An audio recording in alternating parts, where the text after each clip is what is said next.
तो कैसे हो आप लोग? मेरे हिसाब से सब बढ़िया होंगे। तो चलिए आज हम शुरू करते हैं अपना बायोलॉजी क्लास का chapter number 2, that is sexual reproduction in flowering plant. हमने इससे पिछले चैप्टर में क्या क्या पढ़ा था? हमने इससे पिछले चैप्टर में पढ़ा था कि जो वो प्लांट्स होते हैं उनमें मतलब क्या क्या पढ़ा था कि सेक्सुअल रिप्रोडक्शन में प्री फर्टिलाइजेशन इवेंट, फिर फर्टिलाइजेशन इवेंट, फिर पोस्ट फर्टिलाइजेशन इवेंट देखे थे हमने, वो भी दोनों प्लांट्स में भी और एनिमल्स में भी।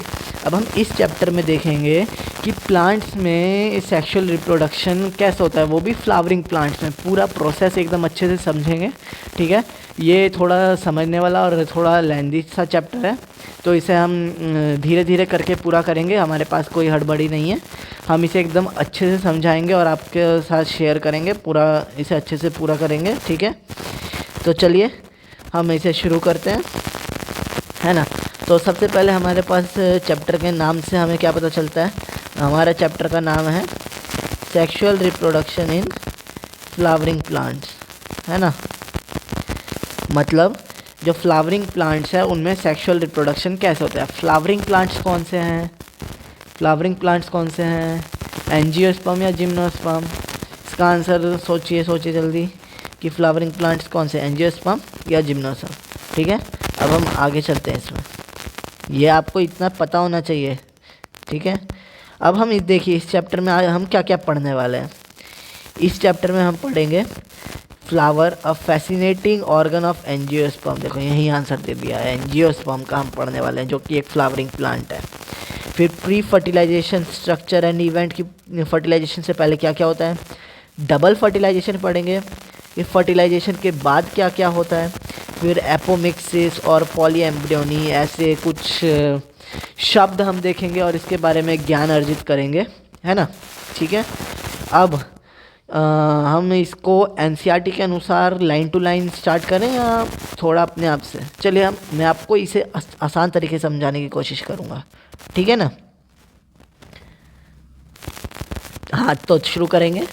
देखिए यहाँ पे क्या लिख रखा है। हम सबसे पहले ऊपर वाले पैराग्राफ से शुरू करते हैं। ऊपर वाले पैराग्राफ में हमें इसमें बता रखा है कि जो चीज़ हम यूज़ करते हैं प्लांट्स के, फ्लावर्स से लेकर या नेक्टर वगैरह, या फिर जो स्मेल आती है, परफ्यूम्स यूज़ करते हैं हम, जो फ्लावर से परफ्यूम्स बनते हैं वो सब, या फ्लावर की खुशबू हो गई, या उनका कलर हो गया, या उनके फ्रूट्स वगैरह हो गए, क्या वो हमारे लिए हैं या प्लांट्स अपने लिए हैं? पहले पैराग्राफ में वो बता रखा है। देखिए लिख रखा है, the myriad of flower that we enjoying grazing at, the scents and the perfume that we soon over, the rich colors that attract us are all there as an aid for sexual reproduction.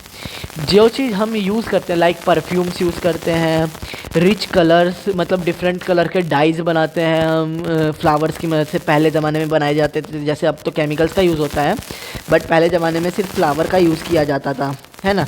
फिर वो हो गए, और क्या होता है, cents हो गया, या फिर जिसे जानवर खाते हैं या फिर हम खाने के काम करते हैं, ठीक है। वो सब एक एड है, मतलब एक तरीका है सेक्सुअल रिप्रोडक्शन करवाने का, एक तरीका है।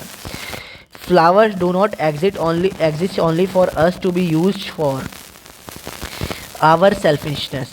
All flowers shows sexual reproduction. As we look at the diversity of the structure of inflorescence flowers, and the floral plant shows an amazing range of adaptation to ensure the formation of end products of sexual reproduction, fruit and seed.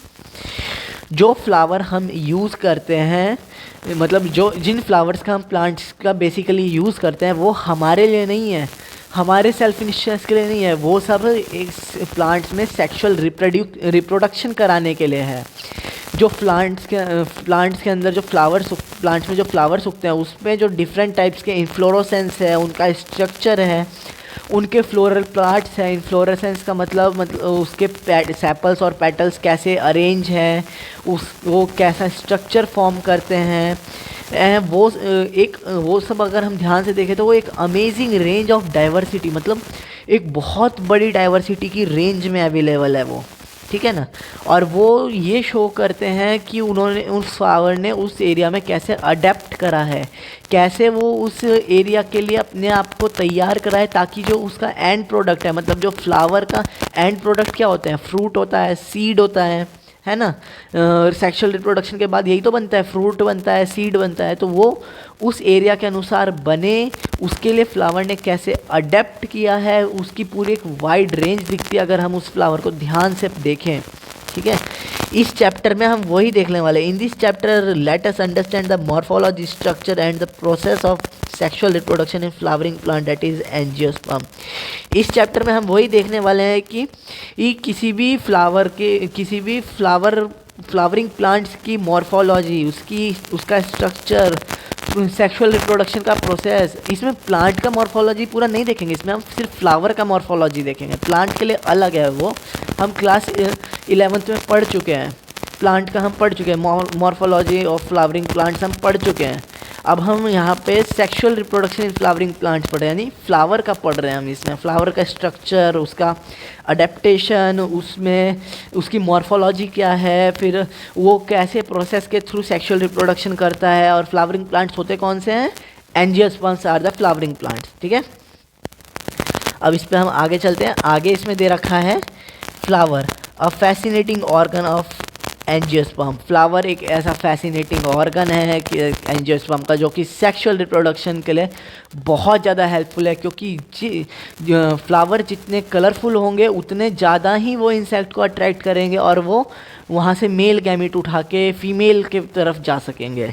ठीक है, इसलिए flower एक important role play करता है। देखो, human being had an intimate relationship with the flower since time of immemorable. Flowers are the objects of aesthetic, ornamental, social, religious and cultural value. They have been used as a symbol of convey for important human feelings such as love, affection, happiness, grief, mourning, etc. etc. etc. देखो, ये तो basic चीज़ है कि हमारा और फूलों का बहुत पुराना नाता है ना। ये तो सभी को पता है कि कितना पुराना नाता है, कि हम इसे पूजा के लिए यूज़ करते हैं, कल्चरल फेस्टिवल के लिए यूज़ करते हैं, कोई चीफ गेस्ट आता है उसे देने के लिए यूज़ करते हैं। और वैलेंटाइंस डे के टाइम या फिर ऐसे टाइम में बॉयफ्रेंड्स अपने गर्लफ्रेंड्स को इम्प्रेस करने के लिए, या कोई लड़का किसी लड़की को इम्प्रेस करने के लिए फ्लावर्स देता है, ताकि वो अपना लव अफेक्शन शो कर सके, रिस्पेक्ट शो कर सके वो। ठीक है, फूलों से इसलिए हमारा बहुत पुराना नाता है। ठीक है, ये देखो, ये है हमारा फ्लावर का एक बेसिक स्ट्रक्चर। यह एक बेसिक स्ट्रक्चर है फ्लावर का, जिसमें यहाँ पे फिलामेंट प्रेजेंट है। फिलामेंट एंथर का होता है, then petals, anther, stigma, style, sepals. इसमें कुछ चीज़ नहीं लिख रखी, like this is ovary, this is ovary and this is stigma हो गया, दिस इज एंथर। ये एंथर हो गया हमारे पास। सॉरी, यहाँ पे थोड़ा आपको हाइड हो गया, इसे सही से लिख देते हैं। ये हमारे पास एंथर हो गया, एंथर। ठीक है, ऐसे हमारे पास बहुत सारी चीज़ें प्रेजेंट है। यहाँ ये लिख रखा है ना, ओवरी, नीचे छुप गया था वो। ठीक है, इसे आराम से दिखाते हैं आपको। ये देखो, मैंने आपको पिछले उसमें भी बताया था कि जो मेल रिप्रोडक्टिव ऑर्गन होता है इसमें है वो स्टिग्मा, फिलामेंट और एंथर। एंथर में मेल गैमीट बनते हैं पोलन ग्रेन्स के अंदर। तो इसमें कैसे होता है, ये हो गया आपका स्टाइल, वो फिलामेंट, ये हो गया आपका बाइलोब्ड एंथर। ठीक है, और इसी एंथर के अंदर पोलन ग्रेन है, जो कि हम अभी पढ़ेंगे इस चैप्टर में, हम इसे पूरा पढ़ेंगे। तो ये हमारे पास क्या है, ये हमारे पास है फिलामेंट और ये हमारे पास एंथर। ठीक है, और अभी हमने फीमेल रिप्रोडक्टिव ऑर्गन भी हमने पिछले उसमें समझाया था कि कैसा होता है ना। अब इसमें आगे चलते हैं, आगे आ जाते हैं इसमें सीधा प्री फर्टिलाइजेशन इवेंट्स और स्ट्रक्चर्स पे। हमने पिछले उसमें भी पढ़े हैं प्री फर्टिलाइजेशन इवेंट, याद होगा। क्या क्या थे प्री फर्टिलाइजेशन इवेंट? जल्दी से रिमाइंड करने की कोशिश करो, क्या क्या थे? हाँ, पहला था गैमीटोजेनेसिस, मतलब गैमीट फॉर्मेशन, और दूसरा था गैमीट ट्रांसफ़र। मतलब पहला है गैमीट बनाना, दूसरा है गैमीट को ट्रांसफ़र करना। This is the pre fertilization event. अब इसी को हम पूरा डिटेल में पढ़ेंगे इसमें, ठीक है। चलो शुरू करते हैं। हाँ, जो मैं एग्जांपल्स दे रहा हूँ वो याद रखना, वो पूरा कॉपी में एग्ज़ाम के टाइम पूरा कॉपी में छाप के आना, तब कोई भी तुम्हें नहीं रोक सकता। जैसे अभी कोई फ्लावर का आ गया, एंथर वगैरह का आ गया, तो आगे डायग्राम्स हैं। और जैसे अभी मैंने ऊपर बेसिक डायग्राम बताया फ्लावर का, क्या क्या होता है फ्लावर में, ये वाला बेसिक डायग्राम एनसीईआरटी में दे रखा है। ये बेसिक डायग्राम बना के आ जाओ। इसमें भी तुम्हें कम से आधा, अगर तुमने कुछ भी लिखा होगा ना उसमें, और उसमें डायग्राम बनाया, डायग्राम के एक या आधा नंबर एक्स्ट्रा पक्का मिलेंगे। कोई नंबर नहीं काट सकता, ठीक है।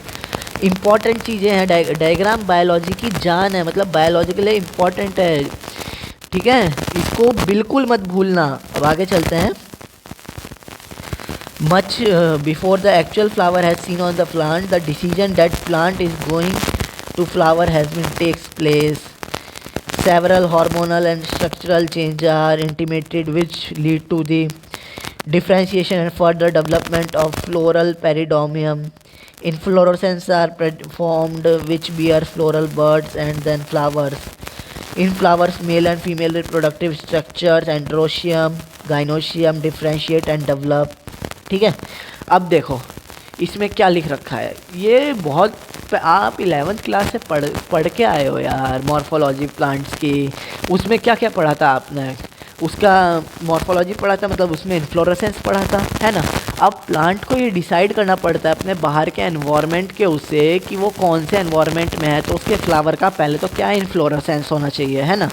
फिर वो कैसा दिखना चाहिए, फिर उसके बाद उसके फ्लोरल बर्ड्स कैसे होने चाहिए, फिर वो फ्लावर कहाँ पे उगाए, मतलब उसमें क्या क्या पढ़ा था हमने। इन्फ्लोरेसेंस दो टाइप का होता है ना, एक तो टिप पे फ्लावर उग के ख़त्म हो जाता है, और एक साइड्स में उगता है ना। तो अब वो डिसाइड करे कि फ्लावर को टिप पे उगाना है या फ्लावर को स्टेम की एजिस पे उगाना है ना। ये डिसाइड करेगा। फिर और भी चीज़ें हैं जो वो डिसाइड कर सकता है ना। अब उन बेसिस पे वो एक फ्लावर को बियर करेगा। अब फ्लावर के अंदर मेल और फीमेल गैमेट्स होंगे, जिसे और मेल और फीमेल रिप्रोडक्टिव स्ट्रक्चर होंगे, जिसे हम एंड्रोशियम और गाइनोशियम कहते हैं। मेल रिप्रोडक्टिव सिस्टम को एंड्रोशियम कहा जाता है और फीमेल रिप्रोडक्टिव सिस्टम को गाइनोशियम कहा जाता है। इसे याद रखना है। ये यहाँ पे लिख रखा है, मैं पूरा इरेज कर रहा हूँ और फिर तुम्हें दोबारा से दिखाऊंगा। ये देखो, ये मेन चीज़ याद रखना। पूरा इरेज इसलिए करा है ताकि मेन चीज़ को मैं हाईलाइट कर सकूँ। यहाँ the male and female reproductive structures, the androecium and gynoecium, ठीक है। मतलब मेल और फीमेल रिप्रोडक्टिव स्ट्रक्चर्स, मेल को एंड्रोशियम कहा जाता है, फीमेल को गाइनोशियम कहा जाता है। डिफ्रेंशिएट एंड डेवलप, वो अलग अलग होते हैं और फिर वो डेवलप होते हैं, ठीक है। अब इसके आगे चलते हैं। अभी इतना याद रखना, मेल को एंड्रोशियम, फीमेल को गाइनोशियम, ठीक है। अब आ जाते हैं सबसे पहला, स्टेमेन, माइक्रोस्पोरेंजियम और पोलन ग्रेन्स। मीन्स हम सबसे पहले करने वाले हैं ये सब क्या चीज़ है अभी बताया था मैंने। पोलन ग्रेन किस में पाया जाता है? मेल मेल रिप्रोडक्टिव ऑर्गन में, ठीक है। तो मतलब हम सबसे पहले क्या करने वाले, सबसे पहले हम करेंगे मेल रिप्रोडक्टिव ऑर्गन को, मेल रिप्रोडक्टिव सिस्टम क्या कहते हैं इसको?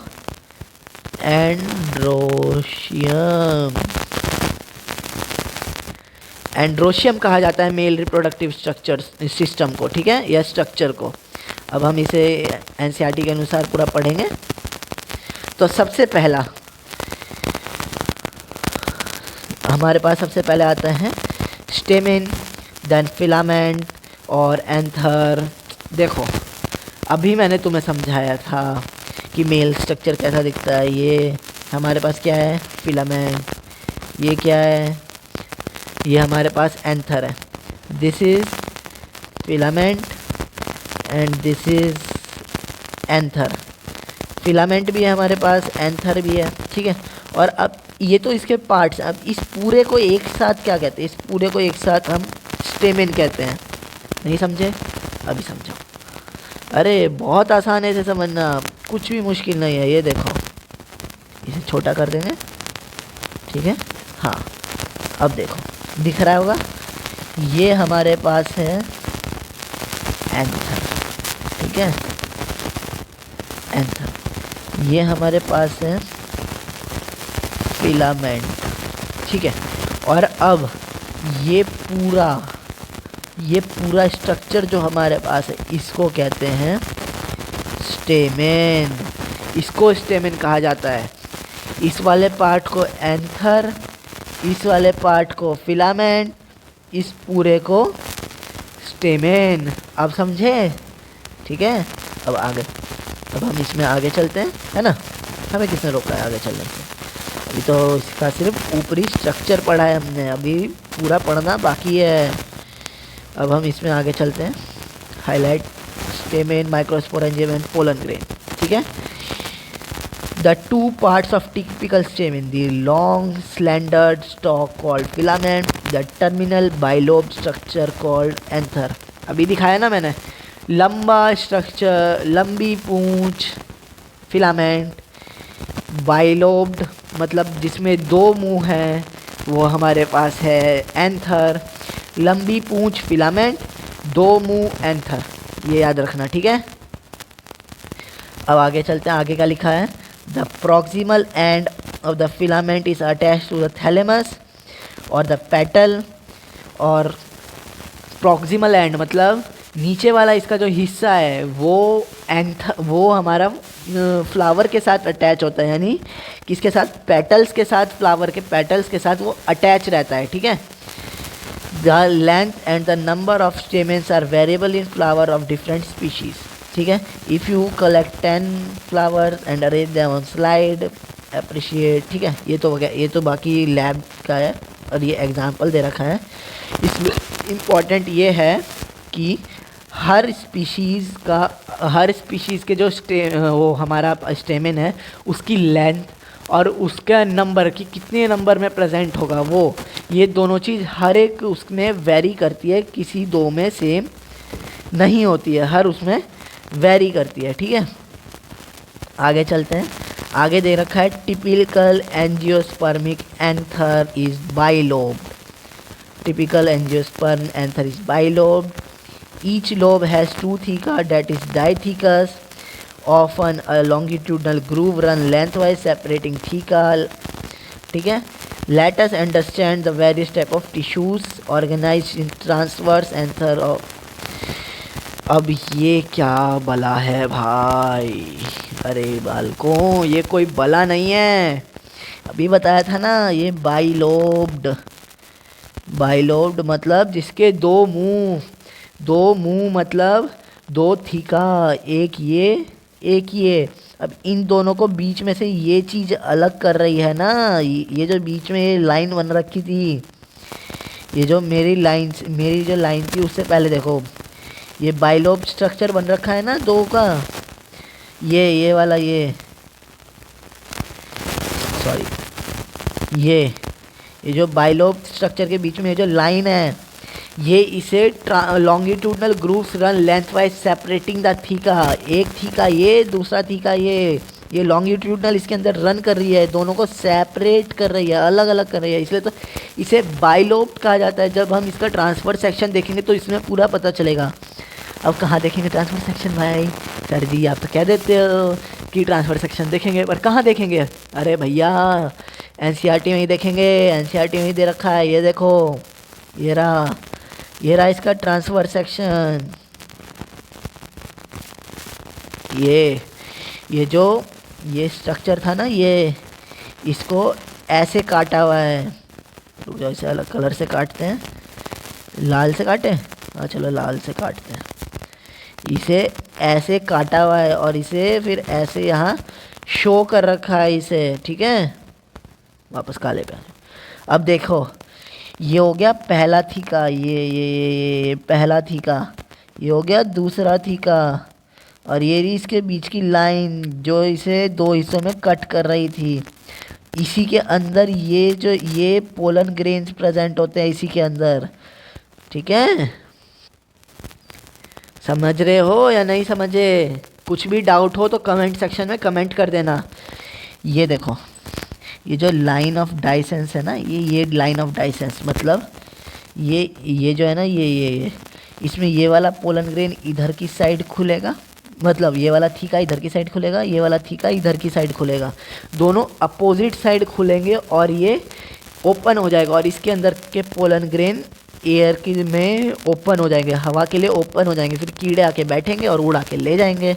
ठीक है, ये रहा बाइलोब स्ट्रक्चर, पहला ये रहा एंड दूसरा ये रहा। ये वाला इधर की साइड खुलेगा, ये वाला इधर की साइड खुलेगा, एकदम जैसे दरवाज़ा खुलता है ना, दरवाज़ा बिल्कुल वैसे खुलेगा।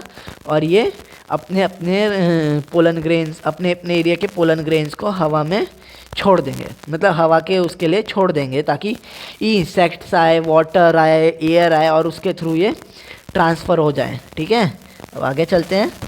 The bilobe structure, bilobe nature of anther is very distinct and in the transverse section of anther. The anther is four-sided trigonal structure consists of four microsporangia located at the corners of two lobes। अब देखो भाई, ये देखो, ये sorry, ये तुम्हारा पहला lobe है ना, ये तुम्हारा दूसरा लोब है। लोब इसमें ये वाला है तुम्हारा पहला एक वो है, ये दूसरा, ये तीसरा और ये चौथा। हमारे पास चार लोब्स, हमारे पास इसमें चार माइक्रोस्पोरेंजिया प्रेजेंट है। हर लोब में दो माइक्रोस्पोरेंजिया, यहाँ दिखाता हूँ, ये एक लोब, ये दो लोब, इसमें एक माइक्रोस्पोरेंजिया, दो दूसरा एक में, फिर एक में एक में दो, मतलब हर एक थीका में दो माइक्रोस्पोरेंजिया प्रेजेंट रहते हैं। ठीक है, ये यहाँ पे यही लिखा है, देखो साफ लिखा है ना, ये very distinct. The anther is four sided tetragonal structure consist of four sporangia located at the corners of each lobe. हर एक लोब के एकदम कॉर्नर में होते हैं, ये सेंटर में दिख रहे होंगे बट ये सेंटर में नहीं होते। इसे अगर मैं एकदम अच्छे से बनाऊँ तो ये एक लोब है तुम्हारा, ये दूसरा लोब है, एक यहाँ होगा, एक यहाँ होगा, एक यहाँ होगा, एक यहाँ होगा, एकदम कॉर्नर में प्रेजेंट होते हैं। ठीक है, या फिर ये एक ये रहा, एक ये रहा, एक ये रहा, एक ये रहा। ये जो बनाया है मैंने, ये कुछ और नहीं बनाया है, ये मैंने जो पोलन ग्रेन था ना अपना, उस पोलन ग्रेन को ऐसे कट करा है, ऐसे मैंने इसे को कट करा है। ऐसे कट करने पे उसका ऊपर वाला हिस्सा, जैसे होता नहीं क्या, ये जैसे गाजर है हमारे पास, गाजर को ऐसे कट करने पे ऊपर से गोल दिखती है, बस बिल्कुल ऐसे ही इसको ऐसे कट करने पे ऐसा स्ट्रक्चर दिखता है। ये हमारी पेल्विस बोन जैसा दिखता है स्ट्रक्चर। ठीक है, इसको याद रखना। और इसके हर एक कोने में एक माइक्रोस्पोरेंजिया होगा और हर एक लोब में दो माइक्रोस्पोरेंजिया प्रेजेंट हो गए। और ये रही तुम्हारी बीच की सेपरेटिंग थीका लाइन। ठीक है, अब इसमें आगे चलते हैं।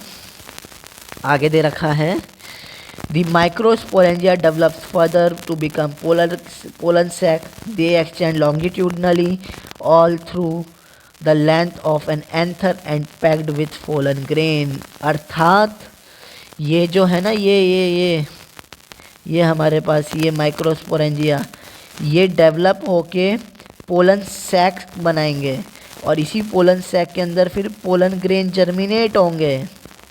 ये ब्लैक कलर से ना करके इसे दूसरे कलर से करें ताकि ये दिखे, येलो कलर से करते हैं। ठीक है, ये येलो दिख भी नहीं रहा है, हाँ रेड ही ठीक है भाई अपना, है ना। ये इसी के अंदर पोलन ग्रेन जर्मिनेट होंगे अपने, जर्मिनेट मतलब बनेंगे। ये पहले तो ये माइक्रोस्पोरेंजिया पोलन सैक बनाएगा, फिर इसी पोलन सैक के अंदर हमारे पोलन ग्रेन बनेंगे, ठीक है। इसी पोलन सैक के अंदर पोलन ग्रेन बनेंगे और ये फिर पोलन ग्रेन से पूरा फुल्ली पैक हो जाएगा। अब हम इसी का स्ट्रक्चर पढ़ेंगे कि माइक्रोस्पोरेंजियम आखिर दिखता कैसे है, ठीक है। आज हम बस माइक्रोस्पोरेंजियम तक पढ़ेंगे, क्योंकि अगर एक ही दिन में मैंने आपको ये पूरा बताना चाहा ना तो आप समझ नहीं पाओगे। पहले आज माइक्रोस्पोरेंजियम का स्ट्रक्चर देखेंगे, फिर माइक्रोस्पोरोजेनेसिस देखेंगे कि उसमें ये माइक्रोस्पोर्स बनते कैसे हैं, जो कि आगे जाके पोलन ग्रेन्स में कैसे कन्वर्ट होंगे, फिर पोलन सैक कैसे बनेगा, फिर पोलन ग्रेन्स कैसे बनेंगे, वो हम आगे देखेंगे। आज हम यहीं पे ही रखेंगे स्ट्रक्चर ऑफ माइक्रोस्पोरेंजियम तक, ठीक है। Structure of structure of microsporangium. In transfer section, a typical microsporangium appears nearly circular outline.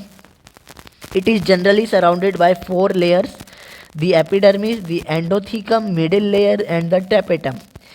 The outer 3 wall layers perform function of protection and help in dehiscence and of the anther to release pollen. The innermost wall is tapetum. It nourishes the developing pollen grains. Cell of the tapetum possesses dense cytoplasm and generally have more than one nucleus, ठीक है। When the anther is young, a group of compactly arranged homogeneous cells called sporogenous tissue occupies the center of each microsporangium, ठीक है। each microsporangium। अब हम इसको यहाँ से पढ़ के तो देखो समझ नहीं पाएंगे, इसके लिए नीचे डायग्राम बना रखा है, ये देखो।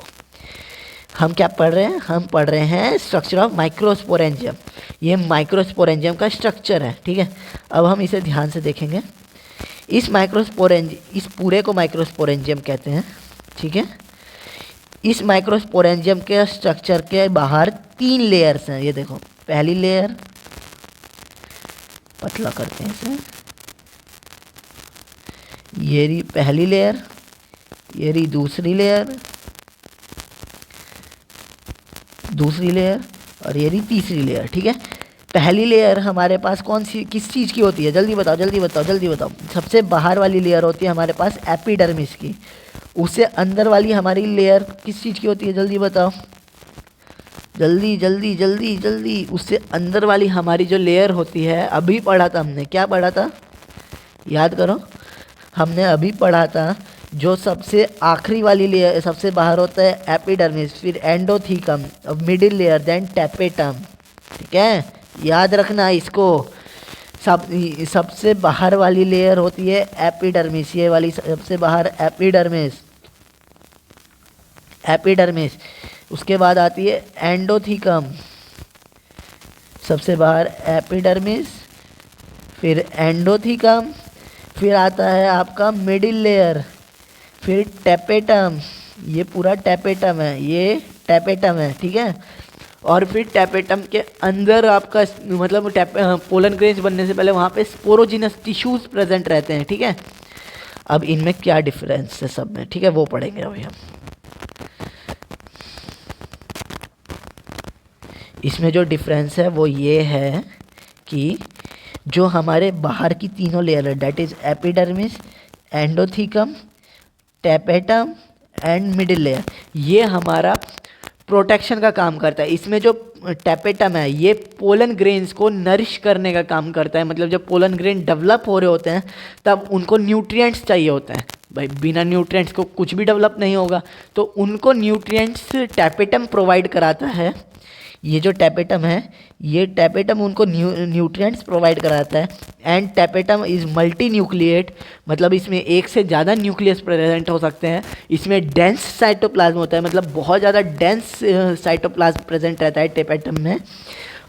और जब पोलन ग्रेन्स बने नहीं होते तो इसमें एक कॉम्पैक्टली अरेंज होमोजीनस सेल्स, मतलब एक ही तरह के कॉम्पैक्टली अरेंज सेल्स प्रेजेंट होते हैं, जिसे स्पोरोजीनस टिश्यू कहते हैं, जो कि माइक्रोस्पोरेंजिया के जीएम का सेंटर ऑक्यूपाई करते हैं, ठीक है। ये देखो, ये यहीं पे यहाँ लिखा है, एक बार दोबारा से करते हैं। अभी हमने पढ़ा है ना तीनों लेयर के, चारों लेयर के बारे में, एक बार देखते हैं दोबारा से। The epidermis, the endothecium and the middle layer कैसे कैसे प्रेजेंट थी है, याद करो।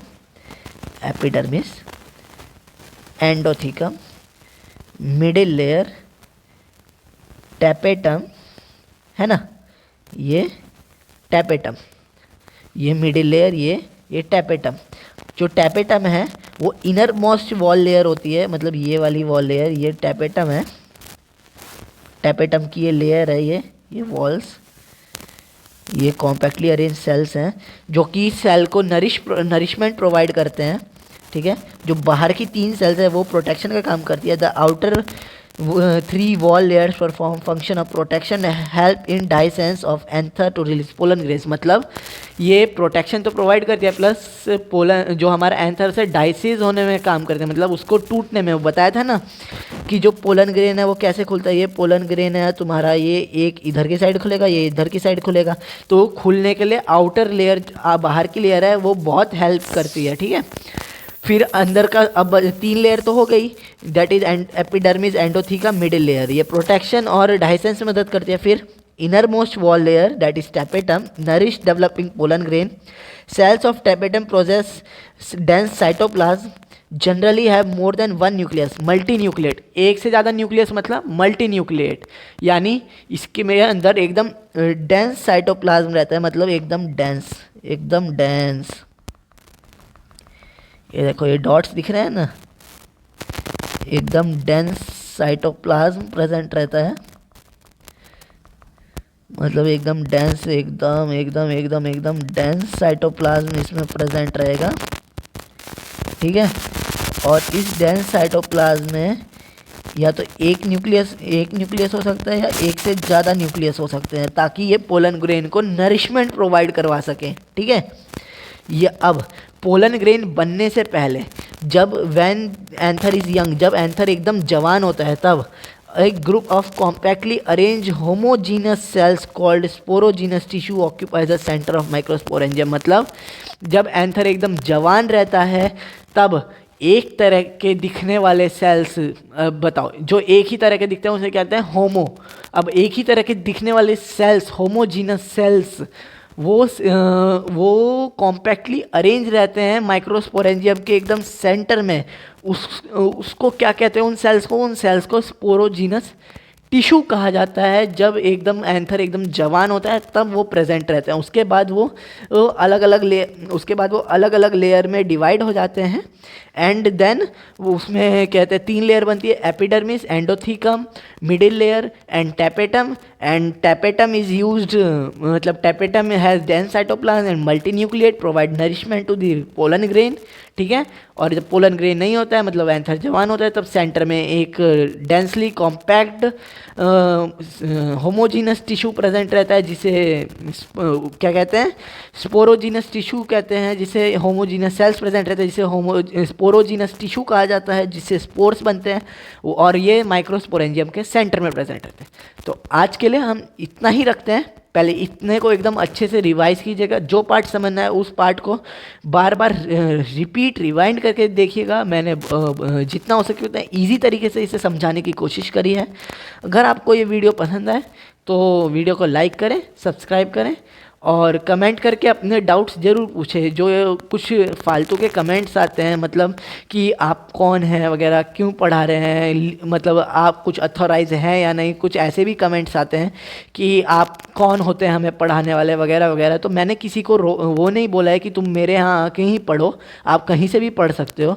बट अगर आपको मेरे पढ़ाई में कुछ भी डाउट लग रहा है कि हाँ आपने ये नहीं बताया या ये गलत बताया, तो आप वो कमेंट में बताइए। मैं आपका कमेंट में ही आपके डाउट सॉल्व करने की कोशिश करूंगा, या नेक्स्ट लेक्चर में आपके डाउट जरूर लूँगा, ठीक है। थैंक यू, आज के लिए इतना ही रखते हैं। फिर मिलेंगे अगले लेक्चर में, और इसी के अगले पार्ट के साथ, जिसमें हम माइक्रोस्पोरेंजियम पढ़ने वाले हैं। मतलब स्पोरोजेनेसिस पढ़ेंगे कि जो माइक्रोस्पोरेंजियम है वो बनता कैसे है, वो पूरा पढ़ेंगे, ठीक है। Thank you all.